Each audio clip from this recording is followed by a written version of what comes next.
This meeting is being recorded. All right, everybody, welcome in. It's a pleasure to have you on board. This is Sports and Money. I'm Ben Parker, joined once again by, they call me Mr. Yusef.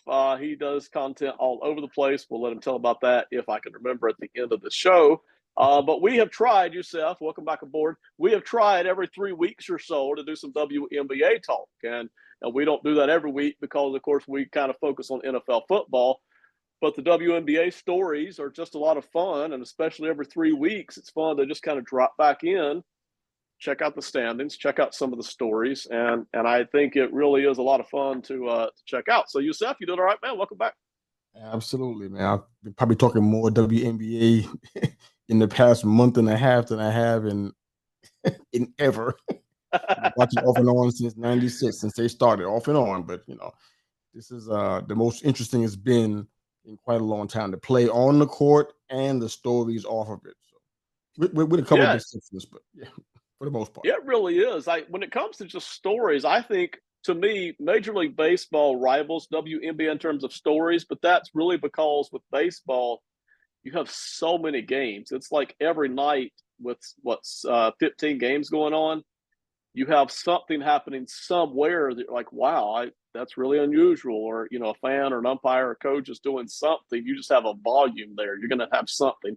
With WNBA, you don't have that volume, but the people themselves, I think, are just very interesting and, on court and off court, for a variety of reasons, some good and some not. Absolutely. Yeah.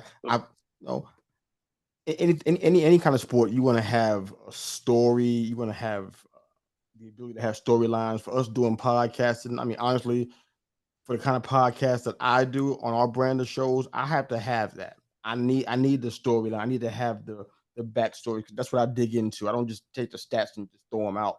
I want to get back there and see all that's going on, a whole dynamic and everything. So you want to have that.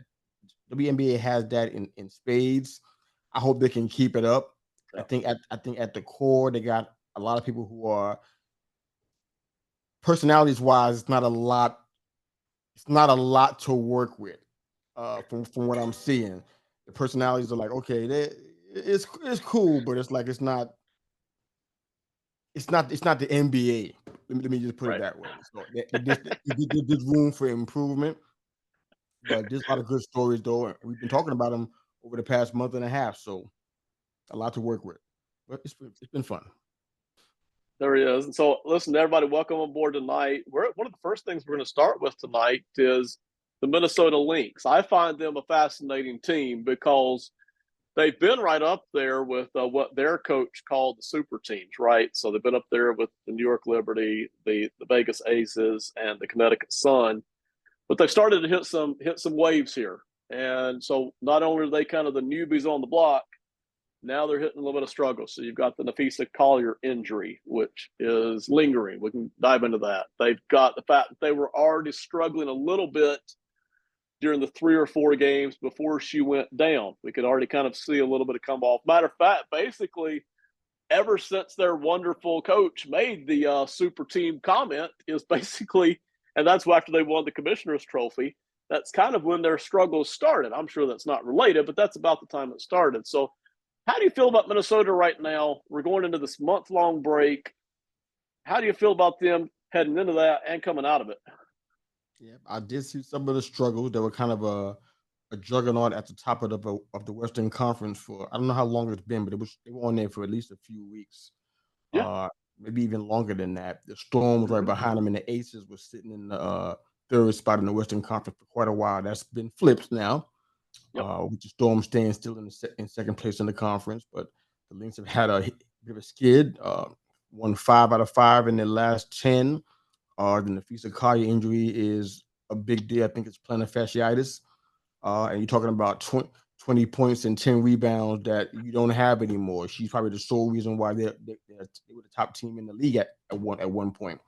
So I'm not sure what's going to happen with that. I'm going to talk about her being kept out of the Olympics as a precaution, which tells me that she might be close to being able to play if you're going to keep her out as a precaution. But, I mean, third in the league, man. I mean, one of the top defenses in the league, too. So they were playing really well. This break might be helpful to get everybody on track physically and health-wise. right now they're like 5th in the entire league on on the heels of this struggle. So that's not bad. I wouldn't ring the sound the death knell for them just yet. I mean, it's about 5th in the entire league. That's good. I think got to be at least 7th to be in a playoff spot, or 8th, one of the two of those. Not sure which one it is. So they're doing good right now to still be in this. And they're really close to the Aces and the Storm, I guess, by about a game. They're tied with the Storm, but they're by a game, I think, with the Western Conference leading Aces, who are the world champions twice. So everybody knew they were coming. So it's not really a surprise. So the Lynx got some work to do, especially in the paint until Collier gets back. But right now, man, I mean, they look pretty good. They got one of the top defenses in the league still, even with Collier. Elite in blocks and steals and forcing the most turnovers. So,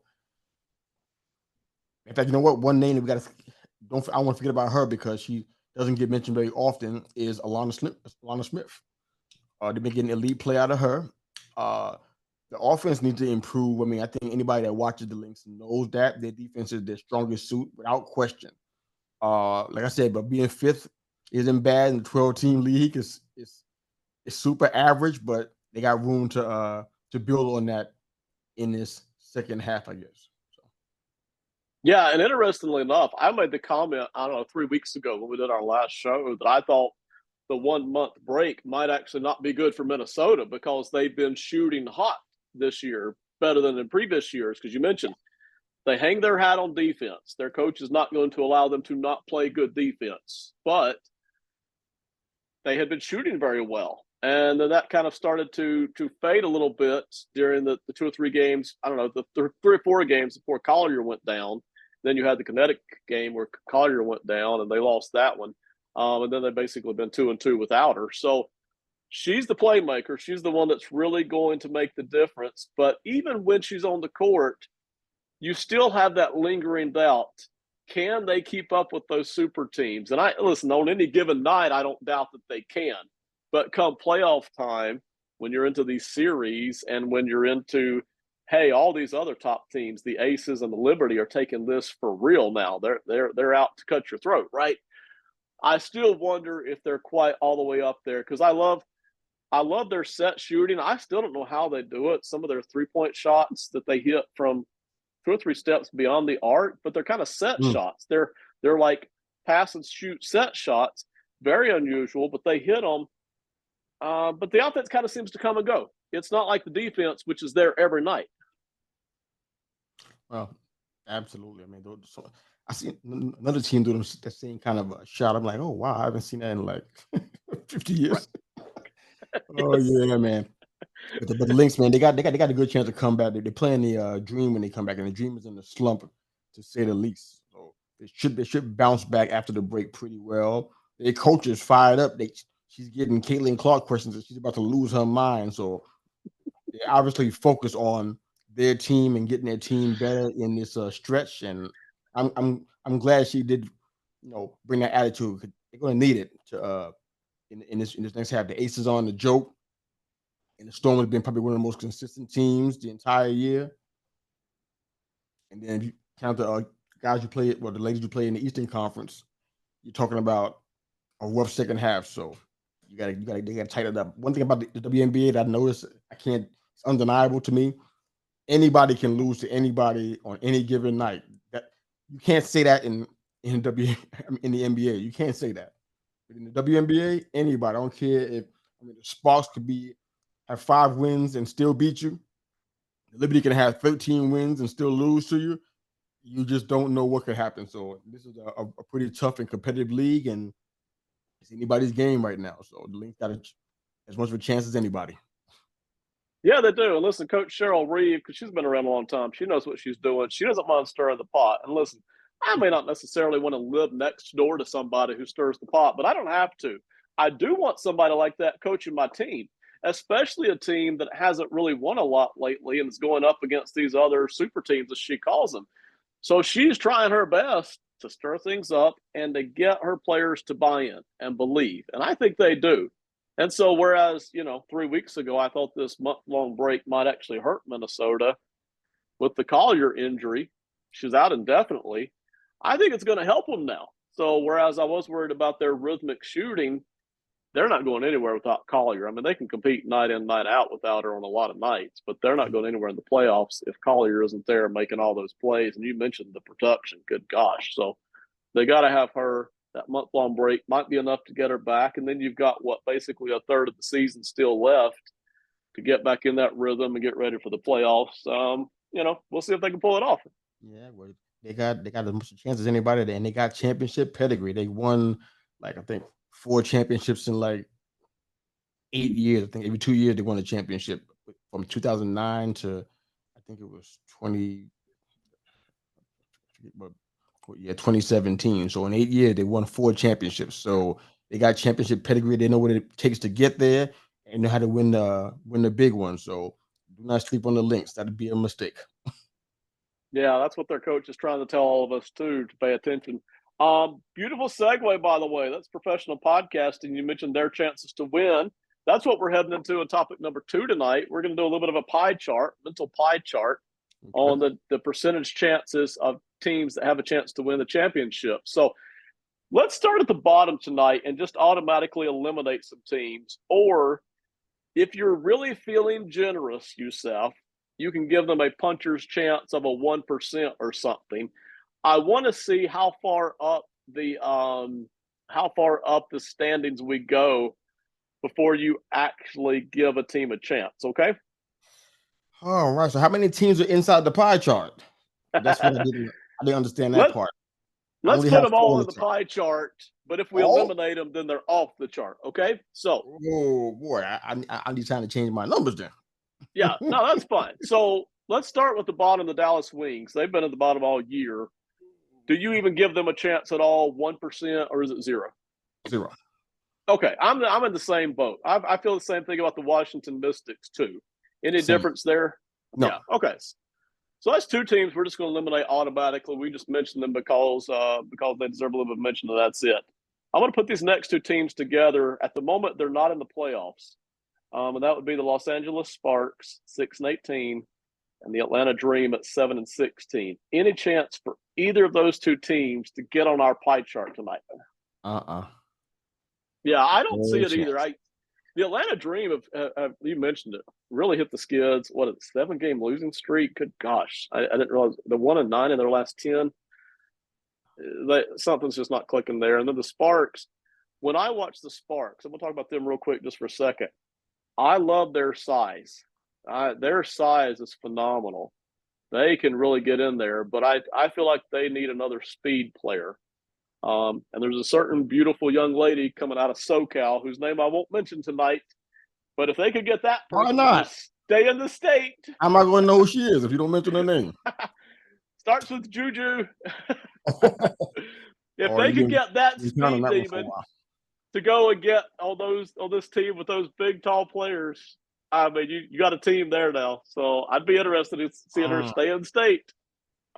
Just don't even leave the state of California. Wow. All right, we're not going to give those 2 teams any chance to win the title. They're not even in the playoffs at the moment. So that leaves what currently is our 8 playoff teams, right? Let's go ahead and lump these 2 teams together, the Chicago Sky and the Indiana Fever. We're going to talk about Angel Reese and Caitlin Clark here in a minute about their statistics and stuff. But just the 2 teams, at the moment they're in the playoffs, any chance of a title for either of these 2 teams? I don't feel like it's going to happen for them. I think that there's some issues with consistency. In my opinion, I got to watch more of these 2 teams than most. I've seen a lot of Liberty games. I mean, I'm from New York, so I'm going to do that. I've seen a lot of I've seen some Mercury and a lot more of the Storm than I thought I would. I've seen a lot of Aces games. I've seen a lot of the Sparks. For some reason, I see a lot of it out here locally. I don't see them getting into the championship. The playoffs, there's room for that to happen. They got to get past the Mercury, which I think they protected one of those last spots. They're only 8 games out right now, so I think they should be definitely above both of those teams statistically. So I can't leave them out of this. So yeah, I'm adjusting my pie chart numbers here. You got to equal 100, and right now it's not looking very good. So if we're I going to ignore what the I math, it'd be easy on me if we just ignore the math and just. no, the see, pie you're chart. going exactly where I was heading, and that is if it's 100% total, right? Because it's pie chart, right? It ain't Yeah. just pulling numbers out of the sky. It's pie chart. Yeah. How much do you give the top team? We'll get there in a minute. I'll say this about Indiana and Chicago. I love watching both these teams play. And I love watching both these young ladies play, Angel Reese and Caitlin Clark. They are doing good. We're going to talk about them in a minute. They're doing a good job. And these two teams have gotten themselves, I didn't think Indiana would get there this year. These two teams have gotten themselves to where they are competing night in and night out. You look at them over the past 10 games for each of them, they're sitting about 500.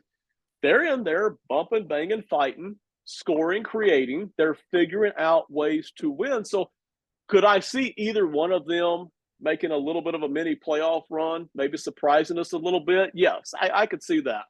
I don't see any championship hopes for either of these two teams. I mean, none, because it's a totally different thing when you're talking about going up against the Aces, and when you're talking about going up against the Liberty, and maybe even when you're talking about going up against the Connecticut Sun. It's completely different than, oh, hey, we hit a first round matchup and we got hot and we pushed the hot button, right?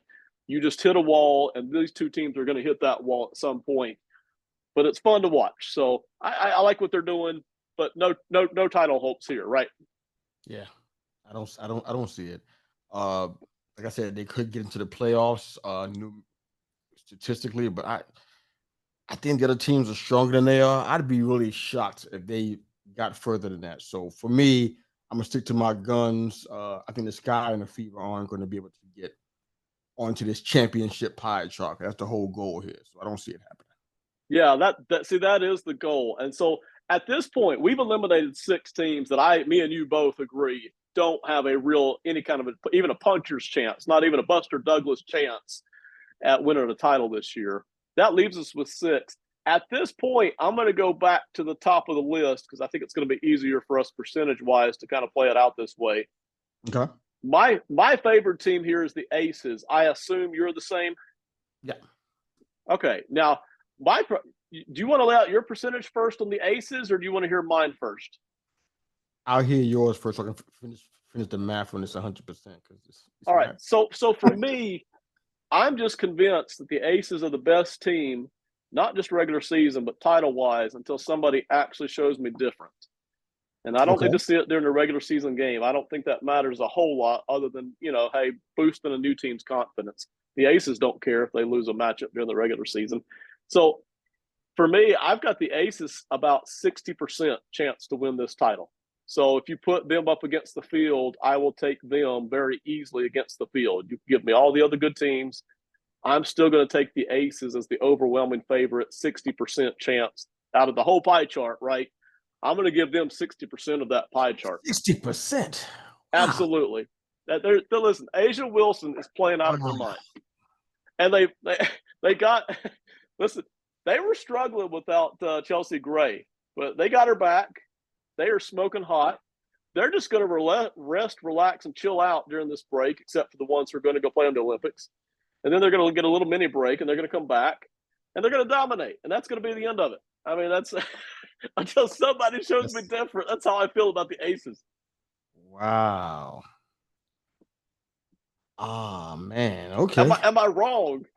Am I wrong? No. I'm just okay. I'm just thinking about the number. 50%. I'm like, the highest I have for them looked like 35, 40%. You went all the way in. I went all the way, man. Listen, them versus the field. See, that was the question, right? Them versus the field. Do I give them better than half a chance, say, against the field? And for me, it's yes. Oof. So that's why I went straight up to 60. I'm like, yeah, All right, well, go ahead and keep going with your math. But I hope it comes out to 100 because right now I don't know how to. Okay. Listen, I don't know what percentage I'm gonna give all them other teams, but it ain't gonna be any more than 40 put together because the Aces already got 60. All right, so how much of a percent chance did you give the Aces? I gave them 40%.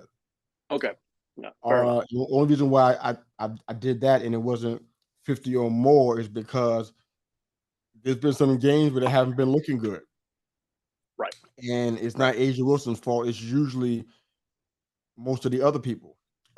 Kelsey Plum's game she's been playing out of her mind. She's been scoring and distributing and finding open lanes. She's been playing fantastic. So it's not her either. I think your girl Chelsea Gray, she's playing well too. But some of those games, it looked rough. And I'm like, so that's why I'm like, I don't think they're gonna blow everybody away like they may have in times past. That's why I think they're gonna win still. I think they're gonna be the first team to three-peat. I think I have that kind of stuff in front of me. And I I don't think think that's right. Yeah. I apologize. I don't know that for sure.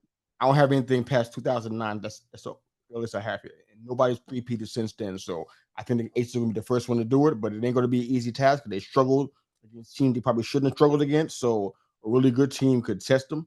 So I gave them 40% for the Aces. Speaking of really good teams, I already know who I'm automatically going to put number 2 in the league. And for me, it's not super close. It's kind of close, but not super close. Who are you going to put number 2 in the league, and what percent chance out of the pie chart are you going to give them? Liberty, baby. 35. Yeah. Okay. 35%. Yeah, and I'm the same way. The percentage I think will be lower because I only have 40% available still. I'll give the Liberty, let's see, out of my 40%, I'm going to give them a 25% chance, so that only leaves 15% for the other team. So, yeah, I've got the Aces at 60 and the Liberty at 25. I might even give the Liberty 30 because that's where I love the Liberty. And some of their players have done it before in other places, Brianna Stewart. I tell you what, there are two things that bother me about the Liberty. Number one, I watched them last year against the Aces, and while they competed, they really couldn't hold up against that just onslaught. They really struggled with that. Number two, when it comes to the New York Liberty, I see them a lot of games where they don't show up until the fourth quarter. They'll kind of look pretty in the first quarter, and they'll do their thing, and then they struggle. They let teams in, or sometimes they're just behind to bad teams. And then you get that fourth quarter onslaught where Inescu is hitting threes and Brianna Stewart is shooting this ridiculous jump that she seems to have the touch for, not only around the rim, but from three-point range. And it's just kind of like they hit the on button. Against the Aces, I don't know that you can do that. I don't know that you can just hit the on button, and especially in a series when they're healthy and when they're taking this thing seriously and they're going after that three-peat. That bothers me and worries me. So the Liberty have a chance. It's a real chance to win this title. I give them a 25% chance out of our pie chart. They are a legit threat to the Aces. There's no question about it. But until I see them do it, I'm just Aces all the way here. Aces up, and Liberty, they look like a really good team that is number 2 in the league. I mean, I got to give them higher than that. I mean, it's not because they're from New York or nothing like that, but I mean, they lost 4 games all year. I mean, that's far away from everybody else that's playing in this entire league. And nine out of their last 10. They're not playing bad basketball. They had one game where they got surprised. I forgot who it was that shocked them, but that was more of an anomaly than anything else. So I like them a lot. I think they can go toe to toe with this current Aces team. Maybe not the 2 previously, but definitely this current Aces team. They can hang with them whether they win or not. I'm gonna stick with my 35. I ain't gonna budge on that one. That's pretty solid. I'll keep it right there. To be fair, the Las Vegas, the Vegas odds makers have it about like you do. So they have the Aces as the favorite at plus 160, not a minus number, a plus number, and then they've got the Liberty right behind them at plus 175. So the Las Vegas odds makers see this very similarly to how you're looking at it, as opposed to how I'm looking at it. Okay, I'm not good with my odds numbers, so I don't know how that translates, but that's I can already tell we're not going to get to our fourth topic tonight. Here in a minute, after we finish our pie chart, we'll do our third topic, and that'll be it. Oh, okay. But this pie chart, listen, we don't get. If we were doing the NFL, we couldn't cover all 32 teams. But here in the WNBA, we can cover all 12 teams, and I like it that way. At least I like it that we can do that right now until the league grows some more. Who's your third team, and what percent chance are you giving them? Yeah, despite where they are in the rankings and the standings, I'm going with the Lynx. Like I said, they got the playoff experience there. I got them at 10%. I kind of feel like they have a better defense than the teams that are left behind them. That's my personal opinion. I could be wrong about the Sun, but I don't think that I am. But yeah, I got the Lynx back there at 10%. Now, see, that's interesting because I don't.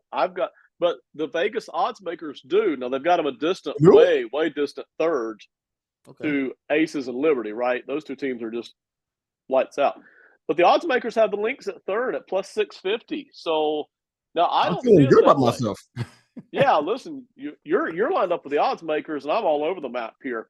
Oh, wow. Even Okay. when the Lynx are healthy, I'm struggling to put them up on this top shelf. I just really am. So I'm going to give them a 5% chance out of my pie chart here. They do have a chance. I don't mean to deny them that. If they put it together, Not a Collier's big chance. healthy. Yeah, it's not a big chance. No, but they do have a chance. I don't want to deny them that. The defense is there. If Collier's healthy, she's among the best in the league. She can play on big games. That's not a problem. Then it's just a matter of how hot their offense can get with that shooting during a series. And, but I struggle to see them get I could see them in the title, but I struggle to see them get past that second team that I think is better than them, right? So that's kind of where I'm struggling. Um, I've got the Connecticut Sun as my third team, and I've got them as a 10% chance, and that's all the chances I'm giving out. So the Connecticut Sun get the 10%. But the Vegas odds makers have them at plus 800 in the fourth. Do you even have the Sun in fourth right now? I do. Okay. All right. And what's your pie chart on them? 7%. I don't feel like if they had to play the Liberty to get into the finals that they could beat them. I don't think they can.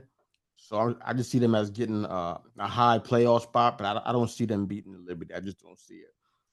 So that's why the chance of that 7% is pretty low.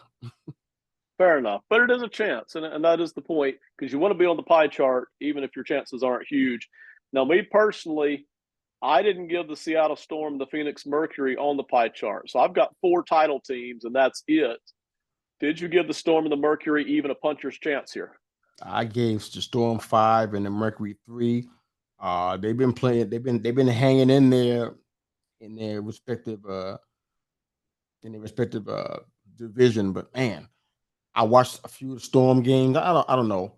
My personal view of it is that they got some bigs out there that should be, or that have helped them to win some games, but their shooting hasn't been. Honestly, I don't even know how they got the record that they have right now because I haven't seen all of their games. But the ones Yeah, that I was able to see for the past month or so, probably about 3 games that I saw here locally, it was brutal. Their shooting was awful. I mean, the shot selection was really bad, and it made me. I mean, it could have been a bad night, but I saw it multiple times. That's why I'm like, no, it's not a bad night.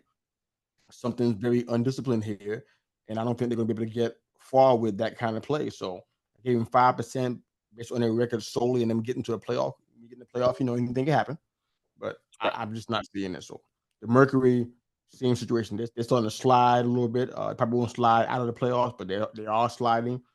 So we'll see what they do in the second half, but I don't get them much of a chance to do anything there either. Yeah, I'm in the same boat with the Phoenix Mercury. It's not that they don't have players, they do, but I just don't see a team that's got a run in them when it comes to the Phoenix Mercury. Now, if I were going to be fair, and clearly I'm not, I've got the Aces at 60%, and I've only given chances to 4 teams, right? If I were going to be fair, I would at least give Seattle a puncher's chance.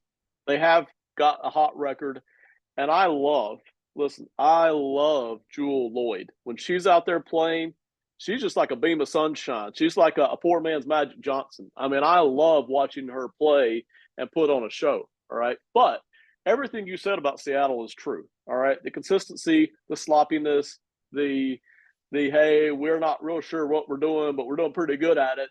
I don't see a title run in there. But, any given night, right? You've mentioned this more than once. On any given night or maybe any given series, could Seattle push some teams to the limit? I think they could. I like this team. I just don't see a title run in them. Yeah, that's one of the things that I've seen. Even you mentioned Jewel Lloyd. That's one of the things that I saw. I mean, her field goal percentage like 5 of 13, from the fields. Like they need you to be better than that just because of what position you're playing. And she's like 0 for 4 and 3 points. I mean, her best numbers are at the free throw line, so she definitely creates makes contact and stuff, but or draws contact. But she should be kind of driving the team, like you said, like almost like a magic. You kind of expect that from her, or you hope that she will live up to that to some degree to help the team. And it's like that's where I saw some issues with deficiency in their shooting. It was a lot of it was from her, so not a great look.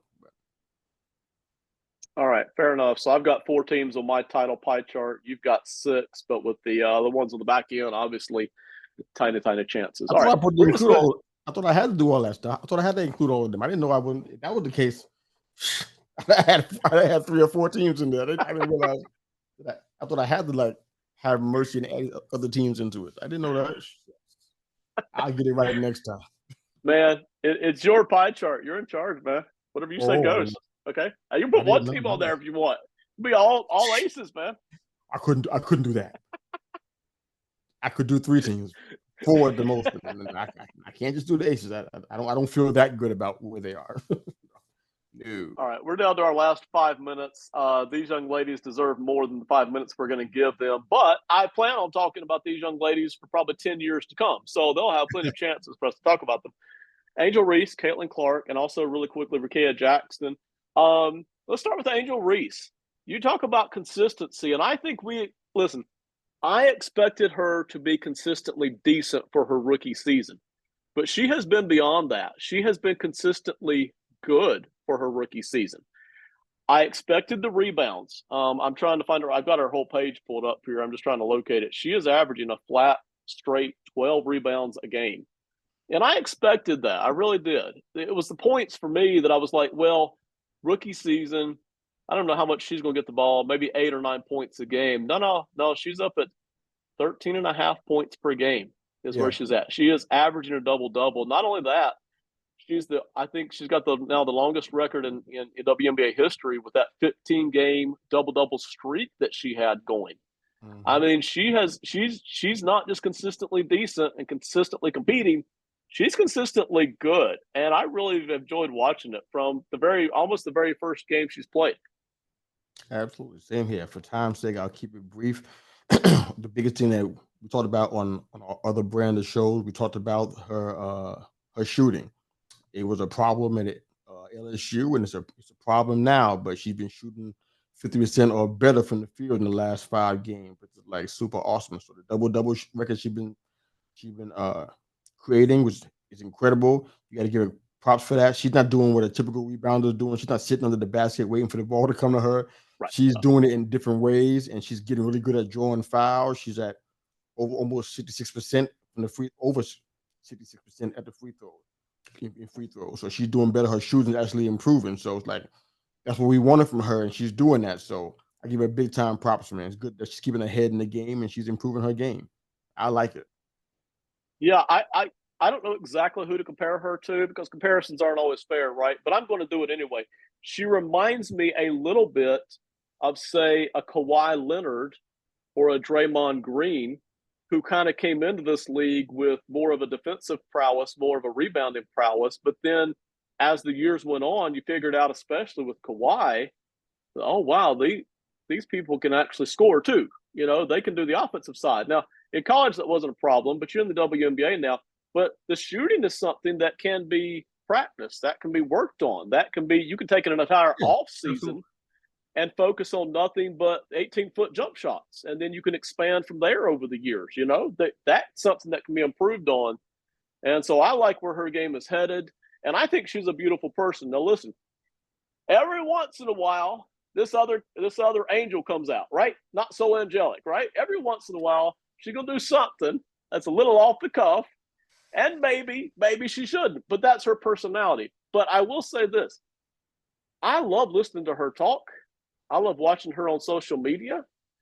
She's got a magnetic smile. What you watching on social media? Yeah, listen. Angel Reese doing interviews. I like interview Angel Reese the best. All right. You mean on Instagram? I'm like, hey, man. Well, now listen. Okay, so that's another side of Angel Reese on Instagram. All right. So she's a multiple-sided person. We won't touch Instagram tonight. All right. All right. But when she's doing interviews, not after a game, right? Because she's in compete spirit right there.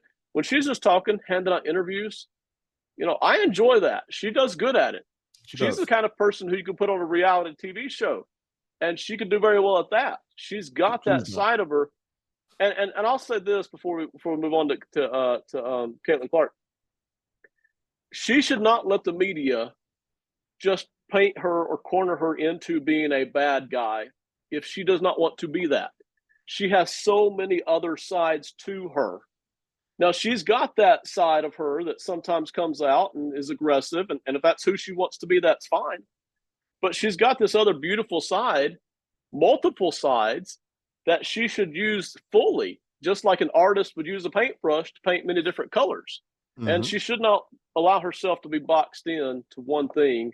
She's got a lot going on the court and off, and she should continue to use all of those sides of her personality, all of her gifts. Absolutely. Agreed.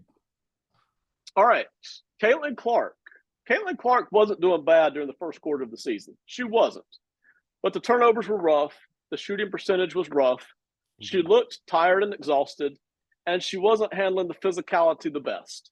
She just wasn't. So I was really impressed that her rebounding was consistent. Her assists were consistent. She was contributing to the team effort, even though her scoring percentages weren't great. The turnovers were there. As we've kind of seen the schedule settle down some during the second quarter of the season, the games aren't quite so thrust together. It's a little bit more spread out. We've seen her almost take a breath, and I didn't expect her to do this. I expected this to wait until the Olympic break, until she could kind of get 4 weeks to just do the reset. But during the second part of the season, we saw her get a triple-double one night. Her shooting percentages have climbed a little bit. We've seen the turnovers kind of start to go down a little bit. She's kind of calmed down and she's not dominating, but we've seen her turn into a little bit more of a smooth, polished professional than what we saw during the first part of the season. Yeah, well, that's what we want. I mean, we don't want to have the expectations that have been forced on her to kind of bury her before she gets a chance to fly and soar. So I'm glad that she's settling down. Like Angel, she's kind of dealing with the interviews very well, and she's keeping the focus on the team and not taking the bait on some of the media questions that come at her and Angel sometimes. So I like that. I mean, her scoring's increasing a touch, I think, by about 2 or 3 points, which is good. She's making good decisions with the ball. Most of the turnover that she's been getting, and she's been kind of known for that. I think she was like 3rd or 4th in turnovers last time I checked. But it came from bad passes. So she's been forced to hold the ball a little longer and get a higher percentage shot, which you should do anyway, or better pass. But I think what she's doing, and she'll probably mention in a couple of interviews, she's dribbling the ball more, even in the paint, as opposed to just trying to do other things and cause a turnover. So ball movement is really important to the Fever, obviously, for just by looking at the dynamic, you see why it is. But she's dribbling the ball a lot more, and she's, more prepared to handle the press from the defenses. And that's something that she wasn't handling very well before she got the ball in the hands on inbound passes and stuff. They were already boxing her out and giving her nowhere to go. So she learned how to bounce the ball more and keep the defense on their heels. She's just playing smarter basketball lately. And one of the things I was really concerned about was her deferring. We talked about it on multiple shows, and she was doing that a lot to the point where I was like getting frustrated, pulling out the head, not even in my head anyway. I was about to pull out my scalp. I'm like, what are you doing? Go ahead and drive the lane. Do what you do. Make contact, draw contact, do what you do. So she's trying to include her team. And I get why. I mean, all the stigma that's going on with her right now, I'm like, I probably do the same thing. I'm trying to distribute, making everybody on the team my friends, making sure everybody gets a piece of the pie, passing the ball, even if it's not in the best interest of the team, which is not in a lot of cases because they've been fumbling passes and not catching them and making some bad decisions and missing open layups. So go ahead and take over the game. It might ruffle some feathers, but in this case, you have to. It's better for the team, and you win more when it happens. So she's rebounding, not much in the block rate, but she's rebounding, getting steals, and she's driving the lane, and she's creating shots, and she's putting buckets in. So I'm like, keep doing that. Stop deferring so much. Take over the game. Her coach even said, I think it's Coach Size, I believe it is, said, you know what, Caitlin needs to score more, and do more with the ball. I'm like, that's what we all been saying. So on Monday and Wednesday, we all definitely invested in that. We also want her to put on some muscle in the offseason. so she can take some of those bad beats she's going to take anyway, just because it's a physical league, which is a good thing in this case. But she's doing great. I'm excited to see where she goes. I can't even tell you what the ceiling is, but she got a bright future, man. She's a really good player. Yeah, she kind of weathered that storm for the first part of the season, just that onslaught of attention, right? It's too much for anybody. But she's weathered that. She's settled down. She's playing good. And even though the turnovers are still there, but it seems to be a different kind of turnovers. It doesn't seem to be these lame passing turnovers that you alluded to a while ago. And one other thing, this offense will take a new direction, a new level, if you will, if they can also start to get her on some off-ball screens. When she has the ball in her hands, which she usually should, but when she has the ball in her hands, the entire defense is watching her. They're not watching anybody else. They're watching her. If they can mix in 10%, 20% of the time, start mixing in the kinds of screens that you saw Steph Curry used to get with Golden State, still does get. You got double, triple screens where you just wear out whoever's trying to guard them, and then you get that set shot, that set three. That will open up things for the offense as well. The defense has to look in other places. And it wears out whoever's trying to guard Caitlin Clark. So whatever poor person, there are people out there who can hang with her one-on-one. But if you run them through all those screens and all that physicality, you are going to wear down whoever is trying to guard her. So that would take the offense to the next level as well. One other person we're going to talk about tonight, even though we're out of time, I am determined to talk about this young lady. That is Rickea Jackson. You told me about her early on in the season, and I hadn't watched her a lot. But I've been watching her. Let me look at the stats first, but the stats won't tell the whole story. But here's the stats on her. She's averaging 26 minutes a game, just under 11.2 points per game, which is not a lot, but it's good. It's double-digit points as a rookie. And then the assist, 1.2, the rebounds, 3.8. The stats do not jump off the page, but the stats do not tell the whole story on Rickea Jackson. When you watch her, she is so smooth, so athletic. It seems, I know it doesn't, but it seems to come easy to her. And I just wonder, as the years go on, if she won't be able, and again, you never know about these things. You never know how these players are going to turn out. But I wonder if she's not going to turn out to be just as good as anybody in this rookie class, because she is so smooth. It seems to come so easy. And even though statistically she's not getting the ball as much as Caitlin Clark, and she's not quite she's nowhere near the rebounder that Angel Reese is. But as her game starts to grow and expand and develop, I'm not sure that her ceiling's not just as high as these other young ladies that we've been talking about. Yeah, I think she's going to be good. I think she'll be okay. I think that it may take a little bit longer. I don't think I've done enough research to know why that is, but her development is a little bit slower than her counterpart that we were discussing earlier. I don't know why. Maybe it's their team makeup. Maybe not having Cameron Brink there kind of causes her to have to do more. I'm not exactly sure what it is, but there's definitely some room for growth, especially from the field goal percentage. It's like that's not going to work, especially from the position that she plays. Your shooting got to be a lot more consistent. 11 points is like that. That only works if you're feeding the ball to others and getting some scores, and that's not what's happening. The Sparks won 6 games this season, so they're going through their growing pains, but it's going to be all right. I mean, that's why they had her.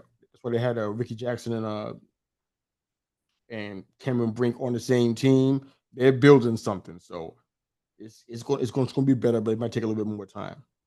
Got to add Juju. That's the final piece, man. I'm telling you. Juju going to the Sparks. All right, we've run out of time. It's time for my next podcast, actually, which I'm going to start recording. Yusef, thank you as always for jumping in, man. I've enjoyed it. Tell everybody where they can see all your stuff at. Sure. I mean, you can find us in a couple places, most notably on YouTube at They Call Me Mr. U. All of our content is there for at least the past season. If you're an audio listener, you can find us on Apple Podcasts or Spotify at They Call Me Mr. U. You can find all of our older seasons, our teachings, some of our sports stuff, audio only. So the audio, video side, we got it both covered, man. But YouTube and Apple Podcasts, you can find our show. You've mentioned teachings more than once when I've talked to you. You and I haven't gotten into that a lot. Give everybody just a little bit of a sample of some of the things that you like to talk about that aren't sports related necessarily. Well, if you go on YouTube, you see a whole lot of gardening. We do give tips on that, but we deal a lot with life skills.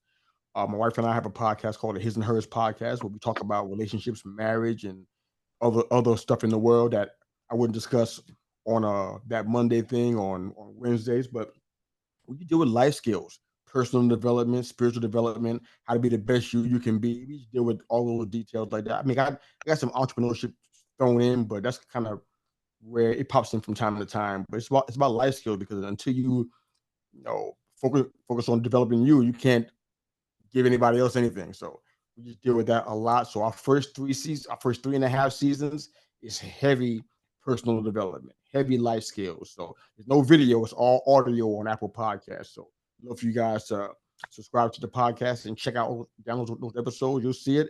It's good. I got people who are asking me to mentor them, and they go into the podcast and they're looking at all those old episodes and listening to those. And we're using that for our mentorship and our coaching sessions and stuff. So they must think it's good. So that's a good thing. I love it, man. Yusef, I've enjoyed it as always. Everybody, thank you for listening. This is Sports and Money. Probably here, I don't know, maybe not 3 weeks, but whenever we get the Olympic results, and maybe we're ready right for the start of the WNBA season again, probably me and Yusef will sit back down and talk about it. We thank y'all for listening. Bye, everybody.